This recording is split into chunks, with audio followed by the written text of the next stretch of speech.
दोस्तों, अपने समय के महान वैज्ञानिक स्टीफन हॉकिंग को अगर किसी चीज से डर लगता था तो वह था टाइम ट्रेवल का पैराडॉक्स। स्टीफन हॉकिंग डरते थे कि कहीं ऐसा ना हो कि भविष्य से कोई समय यात्री टाइम ट्रेवल करके हमारे दौर में आए और हमारी दुनिया को तबाह कर दे। स्टीफन हॉकिंग ये तो मानते थे कि समय यात्रा संभव है और पास्ट, प्रेजेंट और फ्यूचर इन तीनों ही कालों में टाइम ट्रैवल किया जा सकता है, लेकिन स्टीफन हॉकिंग का मानना था कि समय यात्रा करने से दुनिया तबाह हो सकती है।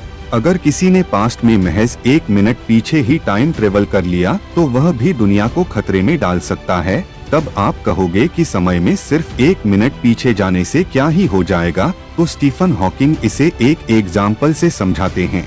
मान लो एक सन की वैज्ञानिक है जो टाइम ट्रेवल पर परीक्षण कर रहा है। वो ये जानना चाहता है कि पास्ट में जाकर चीजों के साथ कोई छेड़छाड़ कर दे तो क्या उसका वर्तमान पर कोई असर पड़ेगा। उस सन की वैज्ञानिक ने एक ऐसी टाइम मशीन बना ली जो समय में सिर्फ 1 मिनट पीछे ले जा सकती है। तो वो वैज्ञानिक समय में 1 मिनट पीछे जाता है और अपने आप को देखता है और देखते ही अपने पास्ट वाले रूप में गोली मारकर खुद की हत्या कर देता है। अब इसका वर्तमान पर क्या असर हुआ? वर्तमान में उसका असर यह होगा कि उसकी टाइम ट्रैवल करने से ठीक 1 मिनट पहले ही मौत हो गई। लेकिन सवाल ये आता है कि उसको मारा किसने? अब आप कहोगे कि उसी ने तो अपने आप को 1 मिनट पीछे जाकर गोली मारी थी। लेकिन यहाँ पर फिर से एक सवाल आता है कि अगर उसकी टाइम ट्रैवल करने से 1 मिनट पहले मौत हो चुकी थी तो वह अब टाइम ट्रैवल कैसे कर सकता है? अगर वह टाइम ट्रैवल ही नहीं कर सकता तो वह 1 मिनट पीछे जाकर अपने आप को गोली कैसे मार सकता है? अगर उसने अपने आप को गोली ही नहीं मारी तो उसकी मौत कैसे हो गई? वह कौन था जिसने उसे मारा? दोस्तों, हमारा ब्रह्मांड कुछ सिद्धांतों पर काम करता है। ब्रह्मांड के खुद के अपने नियम है जिनको तोड़ा नहीं जा सकता।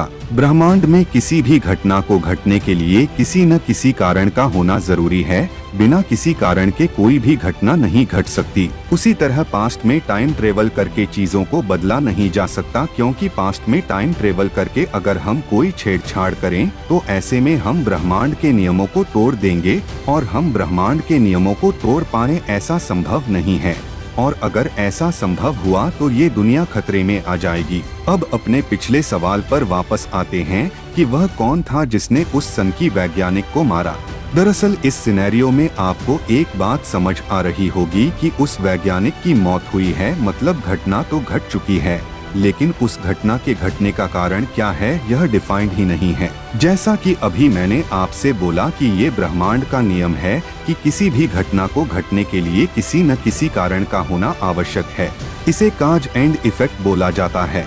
समय में पीछे जाना इफेक्ट को तो जन्म देता है, लेकिन उसका काज खत्म हो जाता है।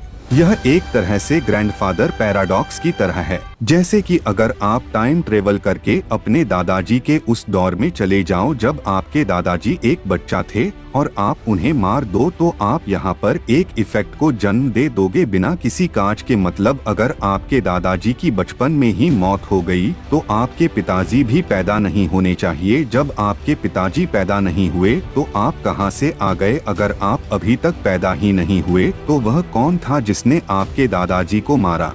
अब आप सोच रहे होंगे कि अगर समय में पीछे जाकर चीजों को बदला नहीं जा सकता तो क्या पास्ट में टाइम ट्रेवल करना संभव है? बिल्कुल यही सवाल स्टीफन हॉकिंग के दिमाग में भी आया। उन्होंने इस सवाल का जवाब जानने के लिए एक विचित्र सा एक्सपेरिमेंट किया। उन्होंने तो सभी समय यात्रियों को इनवाइट ही कर दिया। दरअसल स्टीफन हॉकिंग ने एक पार्टी ऑर्गेनाइज की जिसमें भविष्य से आने वाले सभी समय यात्रियों को निमंत्रण भेजा गया। एक्सपेरिमेंट कुछ इस तरह से था कि स्टीफन हॉकिंग ने खाने पीने की चीजें बनवाई और टेबल पर तैयार कर दी। सभी समय यात्रियों को पार्टी में आने के लिए 12 बजे का समय दिया गया। लेकिन मजे की बात यह थी कि स्टीफन हॉकिंग ने पार्टी तो ऑर्गेनाइज की, लेकिन पार्टी से पहले उन्होंने निमंत्रण किसी को भेजा ही नहीं। पार्टी शुरू होने में बस कुछ ही पल बच्चे थे। स्टीफन हॉकिंग की नजरें टिक टिक करती घड़ी पर और सामने उस दरवाजे पर टिकी थी जिससे टाइम ट्रैवलर्स अंदर आने वाले थे। जैसे ही ठीक 12 बजते हैं वैसे ही स्टीफन हॉकिंग ने दरवाजे की ओर देखा। कुछ समय बीता लेकिन स्टीफन हॉकिंग की पार्टी में कोई भी नहीं आया। जब पार्टी खत्म हो गई तब स्टीफन हॉकिंग ने टाइम ट्रैवल्स को बुलाने के लिए इनविटेशन कार्ड छपवाए जिनको इंटरनेट इत्यादि पर सर्कुलेट किया गया। स्टीफन हॉकिंग की पार्टी का निमंत्रण आज भी जारी है। आप अपनी स्क्रीन पर स्टीफन हॉकिंग के इस इनविटेशन को देख सकते हो जिसमें पास्ट में पार्टी कौन सी जगह पर हो रही है, उस जगह के कोऑर्डिनेट्स हैं और डेट और टाइम है। अगर आप टाइम ट्रेवल करके पास्ट में जा सकते हो तो महान वैज्ञानिक स्टीफन हॉकिंग आपका इंतजार कर रहे हैं। आप उनकी पार्टी में जरूर जाएं। कहीं आप स्टीफन हॉकिंग की पार्टी में जाने की सच में तो नहीं सोच रहे? अगर आप ऐसा सोच रहे हो तो उससे पहले इस पैराडॉक्स को और जान लो जो ग्रैंडफादर पैराडॉक्स से भी ज्यादा खतरनाक है। ग्रैंडफादर पैराडॉक्स के अनुसार समय में पीछे जाना संभव नहीं है। अगर हम समय में पीछे चले भी गए तो वहाँ पर चीजों को हम नहीं बदल सकते, और अगर हम चीजों को बदलने की कोशिश करेंगे तो हम समय के उस रूप में फंसकर रह जाएंगे, और जिन घटनाओं को हम बदलने की कोशिश करेंगे तो उन्हीं घटनाओं को घटने के लिए हम निमित्त बनेंगे। मतलब समय की टाइमलाइन पर हम कुछ भी छेड़छाड़ नहीं कर सकते। अगर हमने ऐसा किया तो समय ही हमें उस घटना को घटवाने के लिए मोहरा बना लेगा। वो कैसे, इस चीज को फ्री डेस्टिनेशन पैराडॉक्स में भली भांति समझाया गया है। इससे हमें एक एग्जाम्पल से समझना होगा। मान लो आपका दोस्त गाड़ी से बहुत तेज कहीं जा रहा है, अचानक उसका ध्यान इधर उधर भटकता है तो उसकी गाड़ी एक पेड़ में टकरा जाती है और उसका एक्सीडेंट हो जाता है जिसमें आपके दोस्त की मौत हो जाती है। भगवान ना करे ऐसा कभी हो, लेकिन फ्री डेस्टिनेशन पैराडॉक्स को समझने के लिए मैंने यह एग्जाम्पल लिया है। जब आपको अपने दोस्त के एक्सीडेंट के बारे में पता चलता है तो आपको बड़ा दुख होता है, लेकिन सौभाग्य से आपके पास एक टाइम मशीन है जिससे आप समय में पीछे यात्रा कर सकते हो। आपने सोचा कि क्यों ना समय में पीछे जाकर अपने दोस्त को बचाया जाए। आप अपनी टाइम मशीन से पास में टाइम ट्रेवल करके उस जगह पर पहुंच जाते हो जहां पर आपके दोस्त का एक्सीडेंट होने वाला होता है। आपने देखा कि आपका दोस्त बहुत ही तेज गति से गाड़ी चलाते हुए आपकी ओर आ रहा है। आप अपने दोस्त को गाड़ी रोकने के लिए इशारा करते हो ताकि वह उस पेड़ में न टकराए।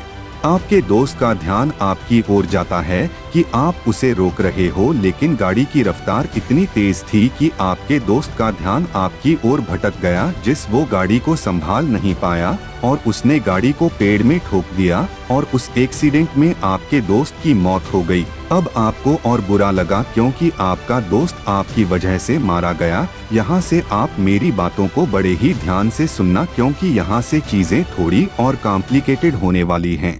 मान लो वर्तमान में आपने एक बार फिर से सोचा कि अपने दोस्त को पास्ट में जाकर एक बार फिर से बचाने की कोशिश की जाए। आप अपनी टाइम मशीन से उसी जगह पर वापस पहुंचते हो जहां आपके दोस्त का एक्सीडेंट होने वाला होता है, लेकिन जैसे ही आप उस जगह पर पहुंचते हो तो आप देखते हो कि आपका खुद का दूसरा रूप पहले से ही उस जगह पर मौजूद है जो आपके दोस्त को बचाने के लिए आया हुआ था। आप देखते हो कि आपका दोस्त बड़ी ही तेज गति से आ रहा है और आपका पहला वाला रूप आपके दोस्त को रोकने के लिए बड़ी ही जोर जोर से आवाज दे रहा है। आपने सोचा कि अगर आपके दोस्त ने आपके पहले वाले रूप की आवाज सुन ली तो उसका ध्यान भटक जाएगा और वो गाड़ी को पेड़ में ठोक देगा, तो इस वजह से आप अपने पहले वाले रूप को ही चुप कराने के लिए दौड़ते हो, लेकिन आपके दोस्त की नजर आप पर पड़ती है। आपका दोस्त ये समझ नहीं पा रहा है कि ऐसा क्या हुआ कि आप इस तरह से अचानक बीच सड़क पर दौड़ रहे हो। वह आपके बारे में सोच ही रहा था कि अचानक गाड़ी पेड़ में टकरा जाती है और उस एक्सीडेंट में उसकी मौत हो जाती है और इस बार फिर से आपका दोस्त आपकी वजह से मारा जाता है। फ्री डेस्टिनेशन पैराडॉक्स का मतलब होता है प्रेडिफाइंड, मतलब जो घटना पहले से निश्चित है उसे बदला नहीं जा सकता और वह घटना आपकी वजह से ही घटेगी और आप टाइम के उस रूप में फंसे रह जाओगे। दोस्तों, टाइम ट्रेवल सुनने में जितना आसान लगता है वास्तव में प्रैक्टिकली यह उतना ही मुश्किल है। लेकिन एक थ्योरी है मल्टीवर्स की जिसके द्वारा टाइम ट्रेवल के इन विरोधाभासों को सॉल्व किया जा सकता है और पास्ट में जाकर समय के साथ छेड़छाड़ की जा सकती है। चलिए स्टीफन हॉकिंग की पार्टी में फिर से चलते हैं। स्टीफन हॉकिंग ने टाइम ट्रैवलर्स के लिए पार्टी ऑर्गेनाइज की थी, लेकिन उस पार्टी में कोई समय यात्री आया ही नहीं। आखिर क्यों? वेल, इसके अलग अलग कारण दिए जाते हैं।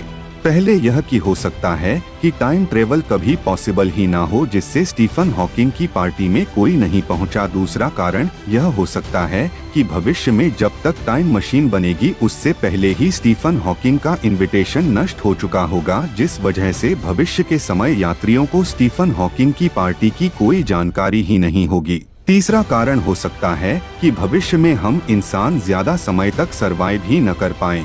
भविष्य में हम किसी प्राकृतिक आपदा या वर्ल्ड वार में खत्म हो गए हों, जिससे भविष्य के इंसानों को टाइम मशीन बनाने का मौका ही नहीं मिला।